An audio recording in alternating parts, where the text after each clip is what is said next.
que l'école c'était difficile ou est-ce que vous aviez des soucis d'attention ou de concentration à l'école? Non.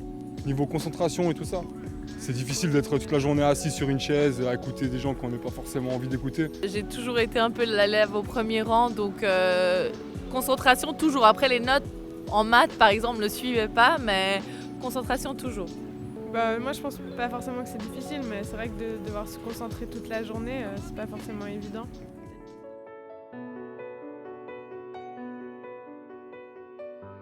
D'une certaine façon, il persiste des enfants turbulents et il persiste des enfants qui ne sont pas très motivés par la scolarité et qui ne doivent pas être confondus avec des enfants qui ont un trouble spécifique du développement de l'attention.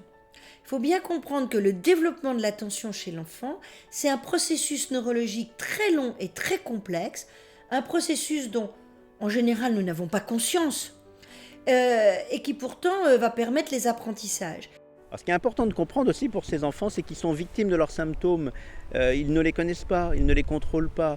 Donc ils bougent beaucoup, ils coupent la parole, ils sont effectivement désobéissants. Mais ils ne peuvent rien. Donc ils sont victimes de leurs symptômes, c'est-à-dire qu'ils subissent des brimades, des interdits, des punitions. C'est vraiment une vie pas facile aussi pour l'enfant. Je crois qu'il y a deux grandes lignées de signes qui peuvent alerter l'enseignant et faire repérer ses enfants. Premièrement, le comportement de l'enfant. Soit il est extrêmement rêveur, on a l'impression qu'il n'est jamais là, soit, ce qui est le cas le plus fréquent, au contraire, il papillonne sans cesse, on voit que sa pensée s'évade sans cesse, on pose une question, il répond à côté, il fait des coqs à l'âne. La deuxième chose, c'est l'échec scolaire chez un enfant intelligent. On s'en rend compte parce que, de façon informelle, quand on discute avec lui, on se rend compte qu'il sait beaucoup de choses et qu'il a compris énormément de choses. Prendre en compte leur pathologie, c'est aussi transformer leur vie personnelle. C'est aussi changer durablement les choses dans les activités de la vie quotidienne, parce que c'est largement aussi important, la vie quotidienne, que l'école quand on est enfant. Notre rôle, c'est d'aider les enfants dans tous les secteurs de leur vie. Et maintenant, nous avons vraiment envie, et les moyens, je crois, de faire la jonction avec les apprentissages et la scolarité.